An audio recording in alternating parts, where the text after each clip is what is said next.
Welcome to the Lighthouse Tutorial Collection. We will add short videos to this site to help you accomplish tasks that are easier shown than spoken. We hope you find this useful.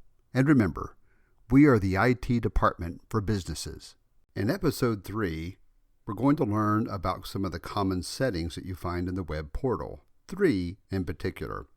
You will log into the web portal as demonstrated in episode 2. The first feature we're going to look at is history. With the F highlighted, you'll see a menu where history is listed. Click on history, and you'll see a list of all the faxes inbound and outbound. You can choose one or the other from the top right menu. If you just want to see inbound, which of course I don't have any, or outbound, you would click those two. In addition, you can filter by various means by clicking the down arrow in the top right menu.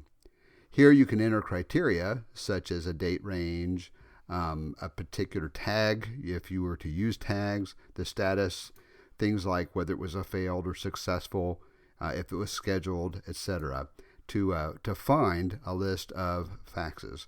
So here if we change this to 1024 and look at faxes in that range and filter, we'll see a list of faxes during that period of time, which there were none, but that's all right.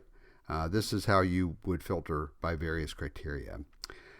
So with items filtered, to unfilter the items, you click the top arrow in the upper right corner, and now you'll see all of the entries again.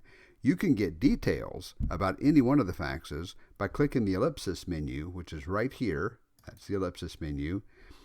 And when you click on that and you click info, you'll find details about the fax message. So you can get things like where it was sent, when it was created, when it was delivered, whether or not it was a success, the number that it went to, all the details about any particular fax.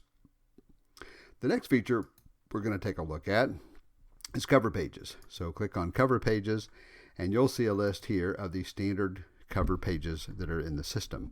You can customize and create your own cover pages. We're not going to cover that here. But if you wanted to make, for example, a professional page, your standard cover page, you can preview it by clicking on it. This is what it's going to look like. And if you wanted to set that to be the default, you click the ellipsis menu here and say set as user default. Now that will be my default cover page going forward.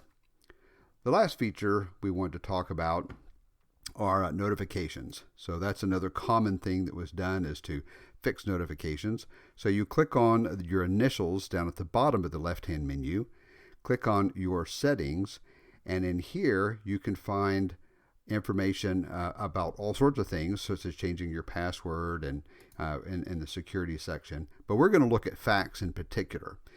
This will tell you the caller ID of the fax number that's calling out. But what you're going to be looking for are email notifications. If you want the outbound fax status sent, if you want an inbound fax status sent, which has a copy of what was received, or if you want to get immediate confirmation when you're sending email to fax, you can turn on and off those notices in this window. When you've made the changes, be sure to click Save at the bottom, and that's it. So those are the settings we wanted to review today. Thank you.